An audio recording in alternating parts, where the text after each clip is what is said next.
GB is here of Into the Squared Circle podcast, and welcome to a special video on the aftermath, the post-backlash results. What I'm talking about is this right here. These are my picks. If you watched my previous video of Into the Squared Circle, the predictions on Backlash, which went down this past Saturday, May the 6th on the Peacock Network, I talked about it, the reason behind my picks. And let's see if they matches up to the actual results. So we'll talk about this right here on this video edition of the podcast. As I mentioned, Into the Squared Circle podcast is available on all podcast platform outlets. So if you're new to the episode, subscribe right now because it's available on all major podcast outlets like Apple Podcasts, definitely on Spotify, iHeartRadio, Google Podcasts, and so many more. So wherever you listen to your favorite podcast, search up Into the Squared Circle podcast, give it a subscribe today.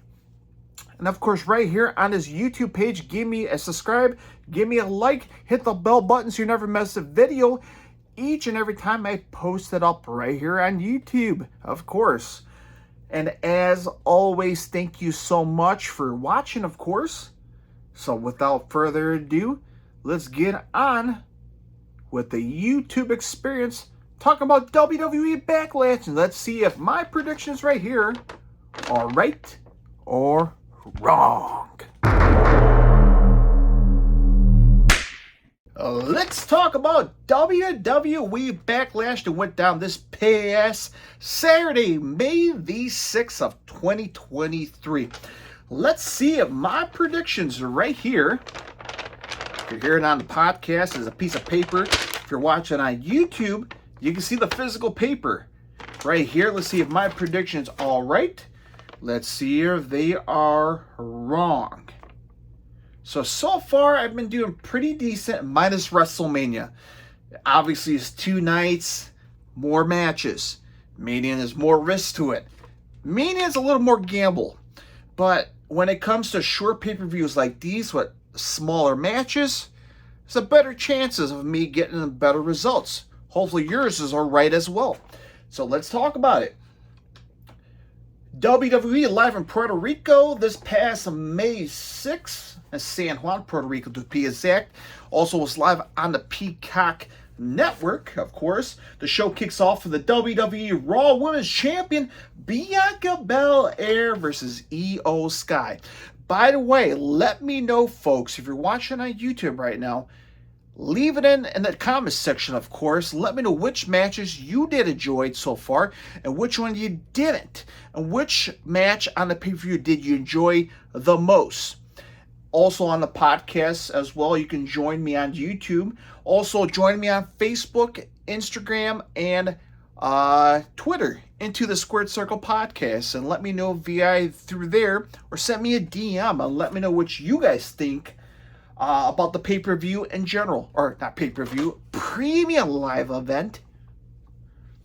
Okay, so as I mentioned, it's going to be Bianca Belair defending the Raw Women's Champion versus Io Sky.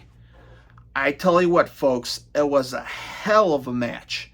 It was a great women's match, of course, to open up Backlash. Both women look great.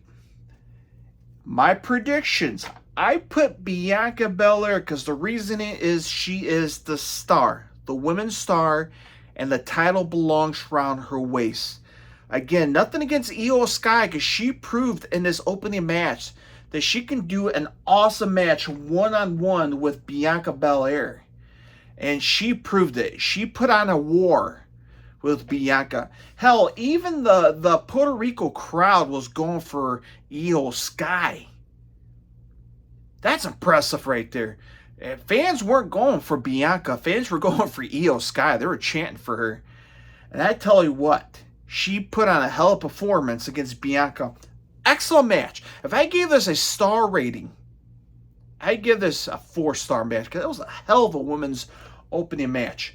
But as I mentioned, the winner between Io Sky and Bianca and still retained the Raw Women's Champion, Bianca Belair. And that was my pick. So first win to kick off. And my prediction so far, So good. Okay, let's move on next between Omos versus Seth freaking Rollins, of course. So, Omos looks powerful.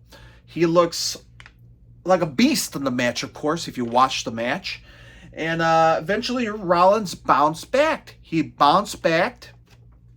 Trying to remember in my memory bank here. I didn't write the notes throughout the pay-per-view here. I can't remember if he brought the curve stop towards the very end of the match. And I'm real like, there it is. He's going to defeat Omos. And he did. And I took the risk. I took the risk because I had a feeling Seth was going to get this win over Omos. A major, huge win, no pun intended, against Omos. And that's what happened. So Seth freaking Rollins defeated Omos in a singles match, which is phenomenal. So far, I'm 2 wins in my predictions. So far, so good. Let's move on forward to see if my predictions are going to be correct throughout the show. So here we are, folks. The United States Championship match between the triple threat match between Bobby Lashley versus Bronson Reed versus Austin Theory, who walked in as the United States Champion. So as I stated, we will see the 2 big guys locked up in the ring between Bobby Lashley and Bronson Reed. That happened. Of course, Austin Theory, trying to weasel his way. Again, a heel. Kind of reading some of the notes I kind of put down here. Austin Theory somehow tried to lift Bronson Reed. Come on, man. You're trying to lift up a car here. A tank. He's a big man. But Bronson Reed slides off the shoulder and hits a short arm power slam. Of course, Reed heads to the top rope for a moonsault, but Theory moves. And man, it's like watching a car slams into a tree. It's a big man doing a moonsault and nobody's home, and wham! Man, that was just an impact, of course. But sure enough, Lashley quickly spears Bronson Reed. Theory throws Lashley out of the ring, so he sneaks in there and gets the cover for the win.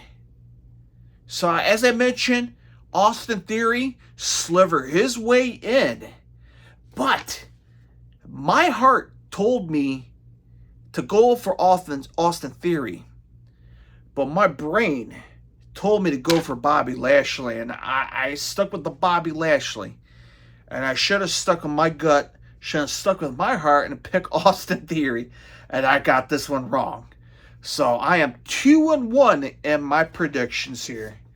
So I should have stuck with my gut and kind of gone for Austin Theory to retain, which I knew he was going to weasel his way out. But man, I should have picked Bobby Lashley. Okay, up next we had Rhea Ripley, the SmackDown Women's Champion, versus Zelina Vega. So as I mentioned, this was a hot crowd. A hot crowd. If you watched SmackDown this past Friday, it was a hot crowd on SmackDown. Okay? A hometown. A hometown for Zelina Vega. Home country for her. And it was very emotional for her because she never been to this major spotlight. Okay, Zelina has never had this major main event women's spotlight on her. So it was very emotional getting the whole arena on her side.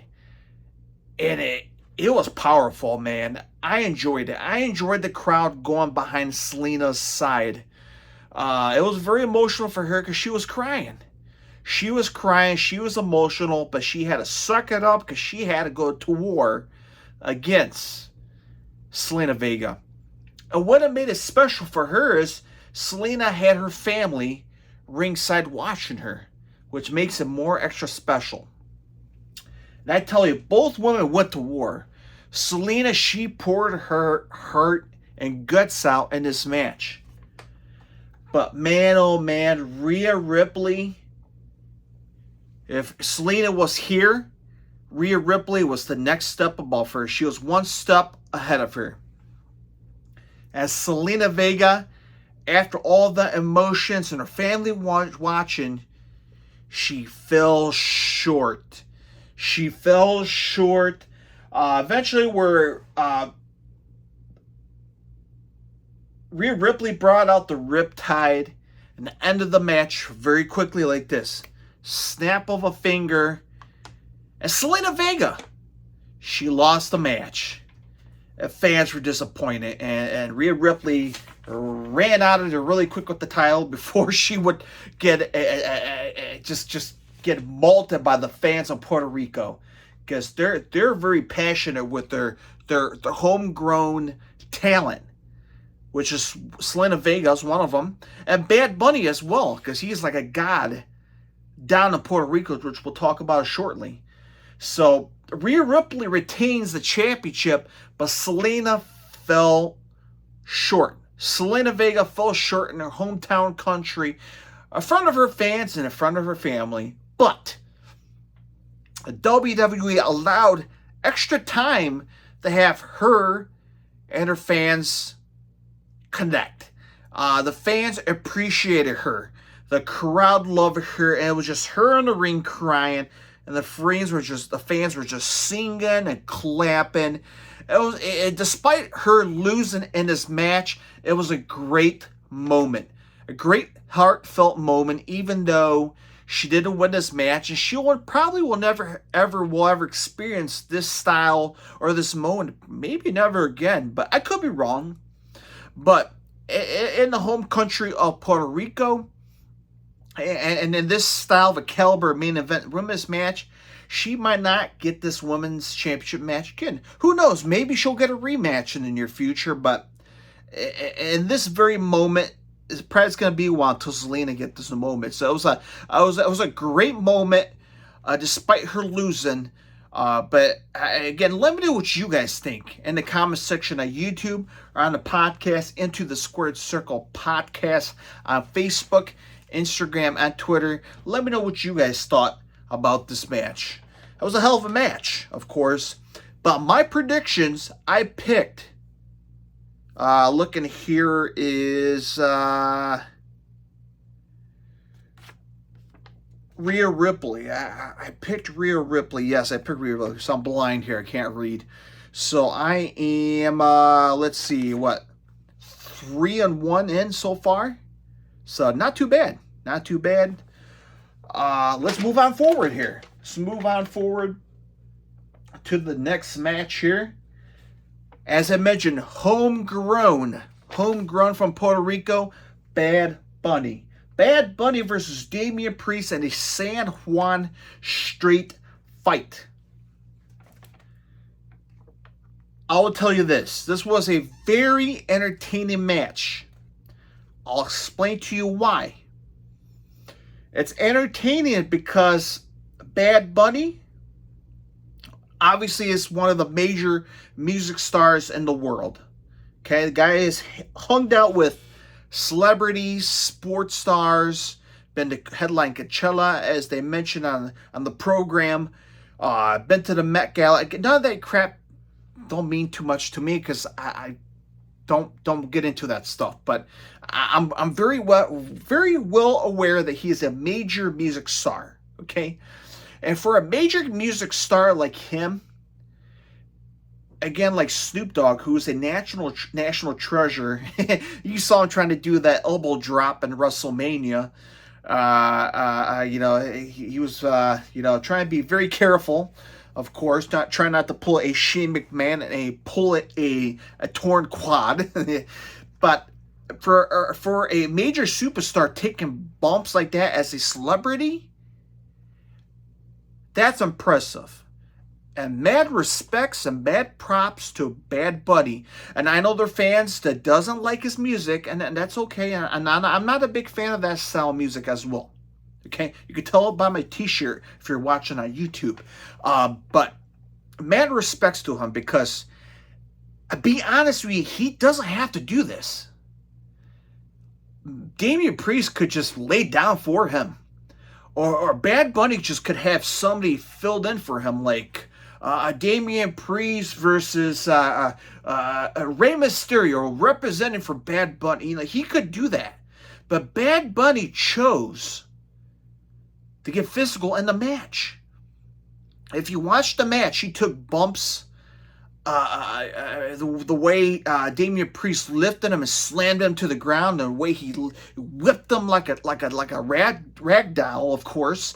There was a spot in the match where they were out in the crowd and they had like these dummy tables set out in the crowd, and he chokeslammed him through the crash pads of the table. Again, Bad Bunny is taking these bumps for a celebrity. A celebrity. You don't see a major music celebrity star today like a Taylor Swift facing Rhea Ripley taking a power bomb. You don't see that. You do not see that. So for Bad Bunny doing that at his celebrity status level up here, that's impressive in my book.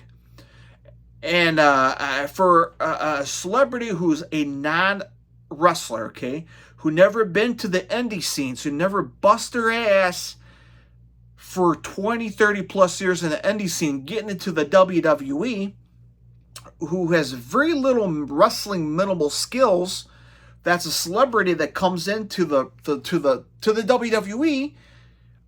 Again, that's still impressive. Walks into the WWE and still a little as athletic, okay? Who is athletic as a musician. And mad props to him. And I mentioned in my prediction, if Damian Priest wins this match, he defeats Bad Bunny in his home country, he will not make it out of Puerto Rico. I mentioned that. That poor son of a gun will. I'm pretty sure he'll be locked in his hotel room, and I'm pretty sure he will not make it to the airport because that home country. Somebody had in the crowd said, "If Bad Bunny loses, we will riot," and I believe it. I believe if Damian Priest has won his match, oh my gosh, he'll have the X on his back leaving that arena. But they made the right choice. And they gave Bad Bunny, which it couldn't have been any better than it is with his celebrity status. Okay? Celebrity status and the way he was used in his match, it was great. And of course, the winner of the match, and my pick was, of course, without a shadow of a doubt, Bad Bunny. So great. Awesome, awesome match. Okay, let's move on to the next match here, folks. Of course. And it's going to be the 6-man tag team match of the Bloodline, which is the Usos, Jimmy and Jay, and Solo Sikoa versus Matt Riddle, the undisputed tag team champions, Kevin Owens and Sami Zayn. So this is going to be the potential final time both parties will be in the ring until the split brand goes effective this coming Monday, May the 8th of the draft split. So, that being said, it was an okay match. Obviously, there was a lot of chaos, of course, between both parties. Obviously, you know the history between the Usos and KO and Sami Zayn, of course. But I'm trying to remember here how this match showed out. But there's a point in the match where Jay Uso super kicks Sami Zayn, which I thought was very impressive, of course. Riddle tags in. Riddle punches away at Jay and hits a knee. Solo Sikoa blind tags in. Riddle hits Bro. Derek on Jay, but Solo runs and hits Riddle with a Samoan spike for the victory. So the Usos and Solo Sikoa were backstage prior to this match. And Usos were like, Sokola Sokoa, are you ready? Are we going to be like a team? Lock in with me, man. Listen to me. And Solo Sikoa was like, no. Are you guys ready? Are you guys going to do your part in the match and take out Sami Zayn and KO? I'm going to do my part in the match while you guys do your part. And as I mentioned how this ending ends with Solo Sikoa hitting the smallest spike, the Usos didn't do their part at the very end. Solo Sikoa did. And he pretty much brought the victory in this match for the Bloodline. So I liked how this storyline's going. I like how this Solo Sikoa, badassness is going. And I'm looking forward to see which direction it's going with Solo Sikoa and the Usos, because obviously there's a little friction going on within the Bloodline. So we'll have to wait and see how this direction would go. By the way, my pick was the Bloodline. So far, doing good at my predictions. Okay, here we are. The main event. Cody Rhodes versus Brock Lesnar. Will Cody Rhodes defeat Brock Lesnar and continue on this story onto the World Championship run here? Or will Brock Lesnar slow down and end the story for Cody Rhodes right here at Backlash? So the show kicks off with Brock Lesnar showing a lot of power, a lot of strength.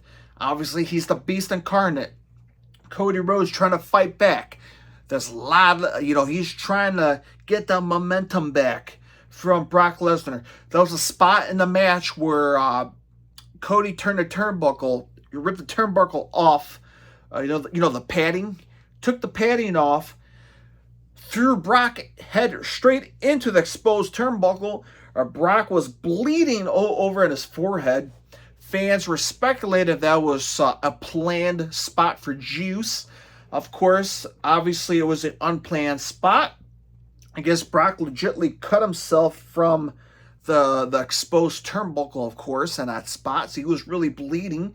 So he was the first person to break blood in the match. But before you know it, we start seeing Brock weakening a little bit. Brock was now being overcome by Cody Rhodes. As the match got close to the end here, folks, Cody Rhodes had a roll-up. He had a roll-up on Brock Lesnar. Brock had his shoulders on the mat. 1, 2, 3. Ding, ding, ding. What? What just happened? Cody Rhodes rolled up Brock Lesnar and defeated him with a pin. What the hell just happened? And I picked Brock Lesnar. Damn, man. And I love Cody. And again, as I mentioned, in my heart, I wanted Cody to win. In my brain, I want Brock to win. Hopefully, it will kind of get this, Cody's going to get defeated again, but he's going to keep fighting. But it seemed like he had an impressive victory by doing a quick roll-up on Brock Lesnar, and Brock was shocked. He was shocked in the ring, blood over his face, and he's like, oh my God, Cody just rolled me up. That's it. And WWE went off the air. So, yeah, man, that was a big, impressive win for Cody. So question is, what's next for Cody? So WWE has announced a list of superstars that will be featured in this tournament for the new WWE Heavyweight Champion that was unveiled a few weeks ago on Raw. Cody is featured in that list. So the question is, do you think, that's my question to you, the viewers and listeners, do you think Cody will win the new World Heavyweight Championship? My personal opinion, he is a contender. Who else could be the contender, G? Possibly not Sami Zayn, Seth Rollins. Seth Rollins could be a potential contender for the world champion. Another person I would like to see is Bobby Lashley, but maybe there's something with him in the future between him and Austin Theory for the U.S. champion. But the two men I see in the champion, as I mentioned, because Triple H said this championship tournament will be on both brands.